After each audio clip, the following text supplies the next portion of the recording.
Okay, good afternoon, everybody. So Siobhan said I want to address briefly the whole idea of age of slaughter, and I guess earlier age of slaughter. And the point to ask is, where are we right now, and what are the implications for that in terms of the future?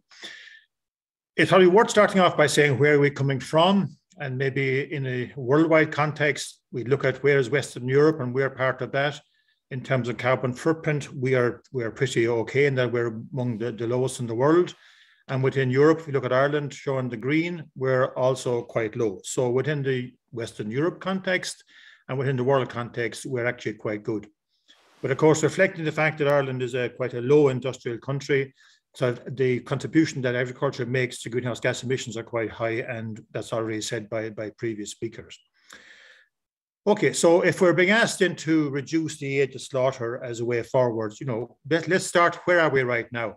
So if we look at the actual, over the last 10 years, from 2011 to 2020, 2020 being the last year we have slaughter data for, we see that there are 7 different categories of animals there. They're all either beef from the dairy herd or beef from the suckler herd. And we're seeing that there's a downward trend in age over the past 10 years. On average, we're almost 2 months, the cattle are must be 2 months younger on average being slaughtered now than they were 10 years ago, almost reducing 6 to 7 days per year on average, which is interesting. Now, if we look at 1 or 2 of those then in particular and see where might the scope for changes be. If we look at the Friesian for the moment, they being the straight Holstein Friesian, black and white male calves coming from the dairy herd. So we're looking at the slaughter for 2020. We see the average age of slaughter in 2020 was 27.6 months. But again, to make the point that they're being slaughtered now 60 days younger than they were 10 years ago. Despite being 60 days younger, we have not seen a change in carcass weight. So we're still achieving an average national carcass weight for these Friesian steers when they're slaughtered in 2020, the same now as they were back in 2011. And we see maybe a small change in carcass conformation with a small drop. Now, if we can maybe then look at those in a bit detail, would come into the point, where might we have room for improvement inside this system? So across the bottom axis, we have just the age in months, and on the right-hand axis, we're looking at carcass weight.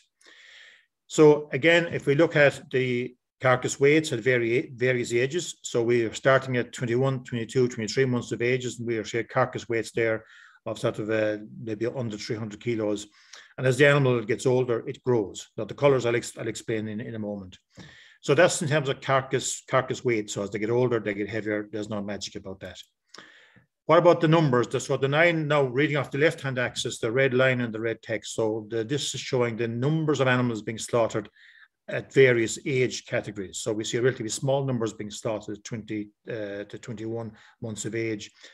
Small, maybe peak around 24, 25, reflecting those animals being slaughtered at 24 months of age out of the shed. And then animals go back to pasture, shown with the green bars, with the peak numbers being slaughtered at around the 29 months of age, which is 28, 29 months of age, which is the mean figure we mentioned a while ago. And then after that, there's a drop off in numbers. But maybe worth noting that there are still 36,000 animals in 2020 that were slaughtered that were more than 30 months of age. So there must be some room to make improvements in that situation. So where might we make an improvement? We'll maybe look at the one on the left-hand side first of all. So animals that have been slaughtered at 22 to 23 months of age, because we're talking about spring-born animals, these are animals that have been in the shed for a short period of time, having a short second winter. Is there any room to move them forward somewhat earlier to get them away earlier before they come to the shed? Now, we'll talk in a minute how that might happen. The second maybe one is, which might be classified as the lower hanging fruit. So those that are being slaughtered at 30 months or older. And these are being slaughtered now in their third winter, not third grazing season, but third winter. There must be an opportunity, we might suggest, to move them into the third grazing season at least. And within the third grazing season, are there animals that are slaughtered after a short period at pasture? Is there a chance to move any of those into an earlier finish by being finished inside in the shed? So that's what we're commenting, let's say, on the Friesian steers. we could make the very same point about the suckler steers, but just to comment on that again, the same points can be made. Here we're saying on average in 2020, we are slaughtering steers at 45 days younger than they were 10 years ago. The actual carcass weight in the meantime has actually gone up, as has conformation. So that's an interesting development on the suckler side, but there's also a significant number of animals that are being slaughtered over 30 months of age.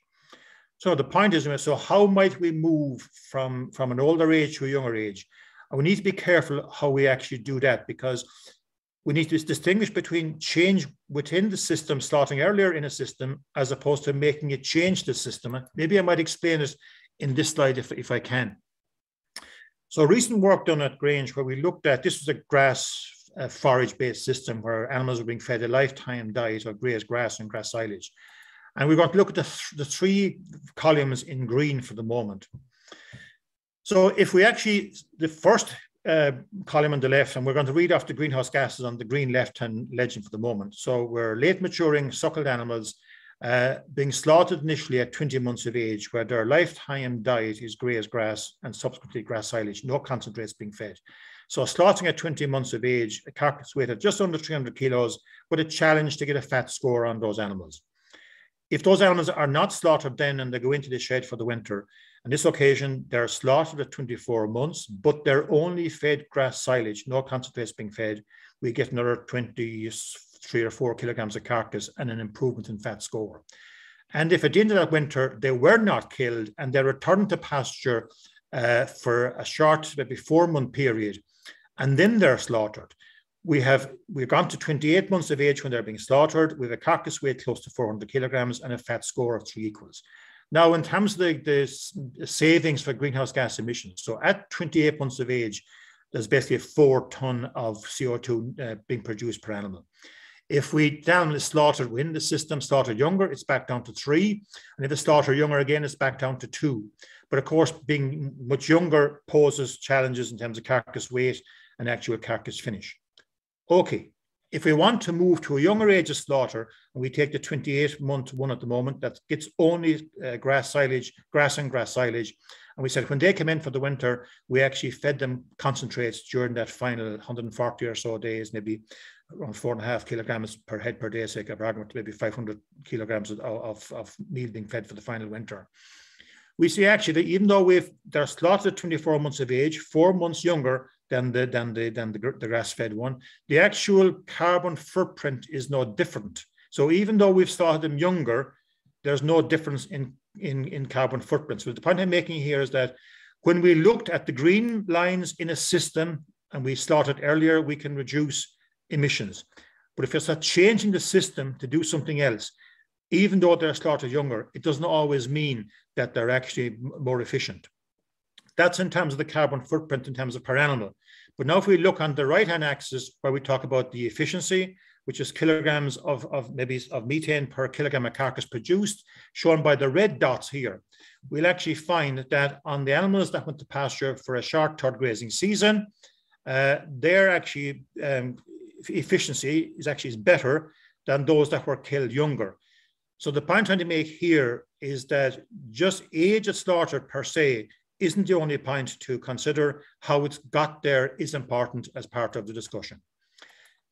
So in terms of the audience that's listening to this presentation right now, those of you who are involved in the whole idea of sustainable production of livestock, the approach, as Brendan said and as Sinead said already, the approach to managing your resource, so whether you're involved in the sustainable cattle production, be it sucklers or dairy beef, the way those cattle are managed, the way your pastures are managed, the way your feed is provided to the animal, reaching production targets along the way are all critical in achieving a sustainable production system.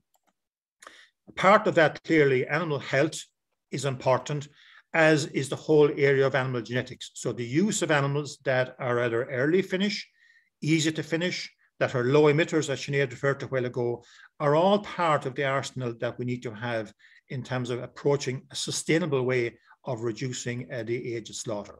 So maybe in summary, while, and as Sinead said it a while ago, and so did Brendan, that while we are an efficient producer of product in the world and European context, we still have been handed out a share of the burden, so we have to reach some reduction targets. But probably in achieving these targets, probably increased farm efficiency along the line of what this audience is trying to do over the next few years to achieve better outputs for lower inputs and to do it in a more sustainable manner. This is how it's going to be achieved.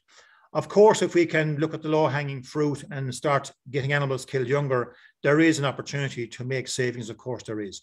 But the point I was trying to make, and hopefully maybe I made it clear, is that if we go for early slaughter, but are doing so on the back of extra food coming in terms of maybe concentrates being fed, the extra concentrates can offset some of the savings that are being made in that situation.